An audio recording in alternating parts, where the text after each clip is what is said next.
This isn't just a story. It's a cry from the heart of a woman betrayed by her own blood. Her name is Mary Rose, once a proud grandmother, now a survivor of silent cruelty. Behind the polished gates of a mansion in the Hamptons, she was locked away, starved, and stripped of her dignity, not by a stranger, but by the granddaughter she raised with love. While Ashley flaunted designer dresses and sipped champagne at investor dinners, Mary was eating leftovers in a tiny room next to the laundry. Her art, her heritage, stolen and sold under someone else's name, and her voice silenced, but not forever. What began as a whisper in the dark became a storm. Mary fought back, not with fists, but with thread and truth, and the courage to expose a system that fed on exploitation. So sit back, let this story carry you. It's more than pain. It's resistance, legacy, and the kind of redemption that only those who've lost everything can truly find. And as you listen, leave a comment telling us where you're watching from. Your presence matters here, and every voice, like Mary's, deserves to be heard, because some stories are too powerful to stay silent.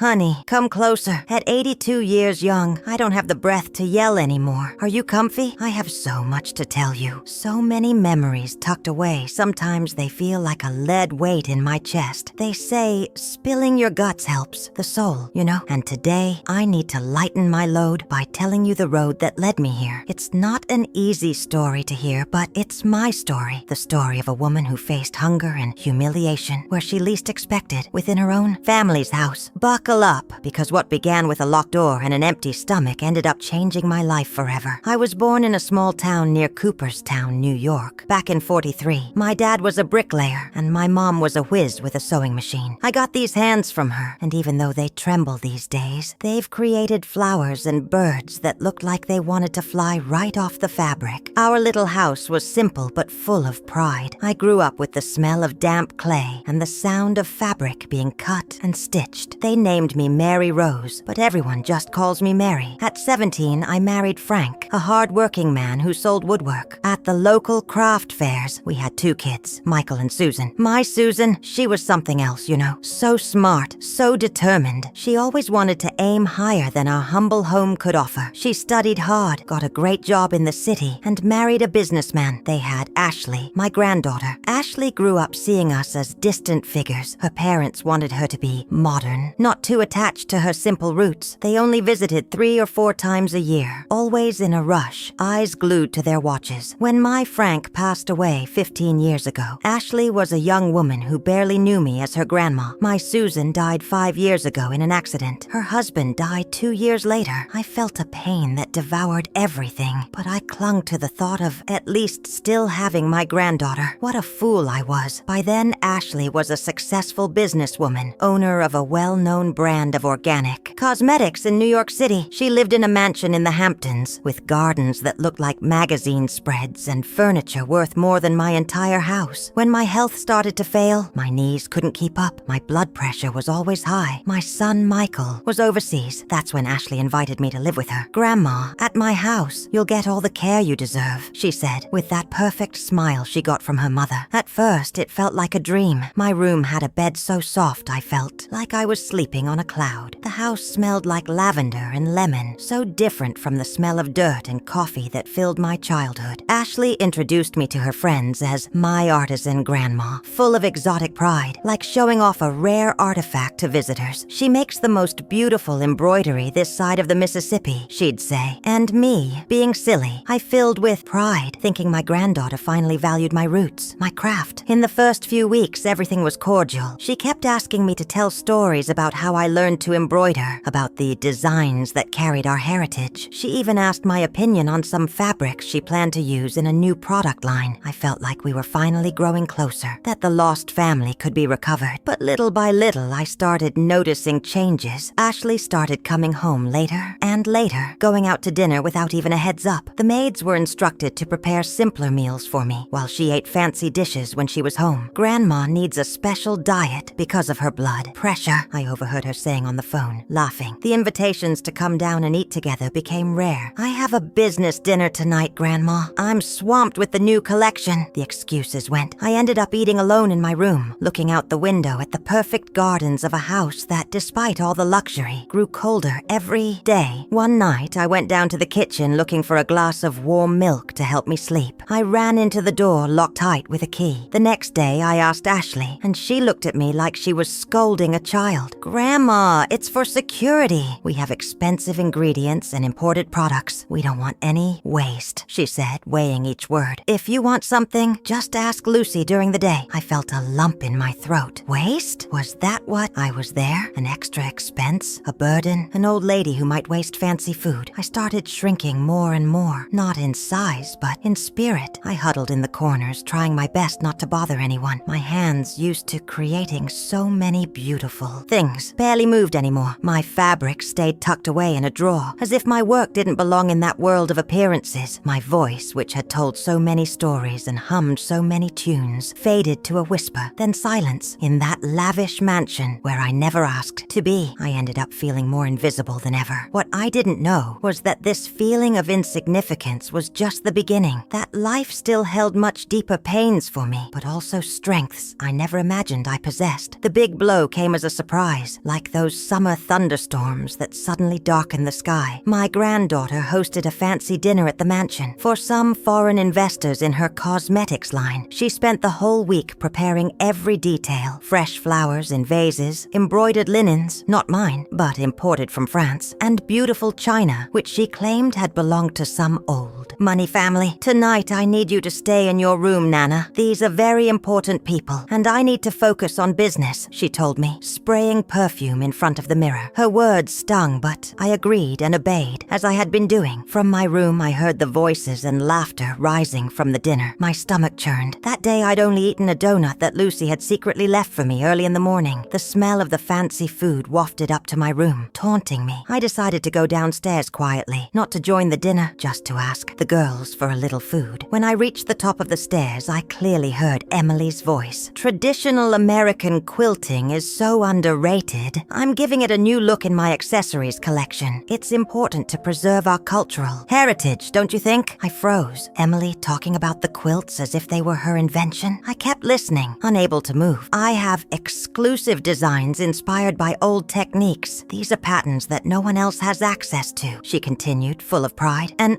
old anger surged inside me. Those designs were mine. Patterns I created over decades that told the story of our people, our traditions. They weren't just pretty pictures to sell to the wealthy. They were part of our history. Without thinking, I walked into the dining room. Silence fell heavily, like a concrete block. 8 pairs of eyes turned to me, surprised. Emily froze, her wine glass suspended in the air. "These designs have history. They have soul," I said in a voice I didn't even recognize as my own. "Each stitch holds a memory of our people. They're not just decorations for some lady's purse." I showed my hands, marked and hardened from years of working with thread and needle. "These hands created what you're showing off as your own. They're the legacy of your great-grandmother, your grandmother, your mother." Emily put her glass on the table and looked at me with a coldness I had never seen in her face. "Nana, you're confused. Please go back to your room," she said with a strained smile, firmly taking my arm to pull me away. Her grip hurt. Once we were out of earshot of the guests, her face changed completely. "How dare you embarrass me like that? Do you know what you've done? You could have cost me millions. But those are my quilts, Emily. My work. Your work. You live in my house. You eat my food. If it weren't for me, you'd be stuck in some government nursing home. You owe me everything." That night, as the guests were leaving, Emily gave the order. I was to be moved to the tiny room next to the laundry room. "To avoid further embarrassments," she explained to the maids. That was the beginning of my real captivity. I was no longer an inconvenient guest. I had become a nuisance to be hidden and controlled. I understood then that my own family had turned me into a prisoner in a gilded cage. The tiny room became my world. It was a cramped space with a rickety twin bed, an old dresser, and a window that only showed the backyard fence. My quilts, family photos, and memories were all stuffed into boxes under the bed. As if my life could fit into that corner, Emily created new rules after the incident. With the investors, I was no longer allowed to move freely around the house when she was home. Meals arrived at random times, always small. Hunger never left me alone. Even my social security checks, which I used to control, were transferred to her name. "It's for your own good, Nana. Anna," she said condescendingly, as she had me sign a paper without letting me read it properly. "At this age, it's easy to get confused with money. Let me take care of everything." I signed. The fear of losing my roof was greater than my pride. Every month, I watched my Social Security payment go into Emily's account, and I had to ask her, even to buy thread or a candy bar. The days bled into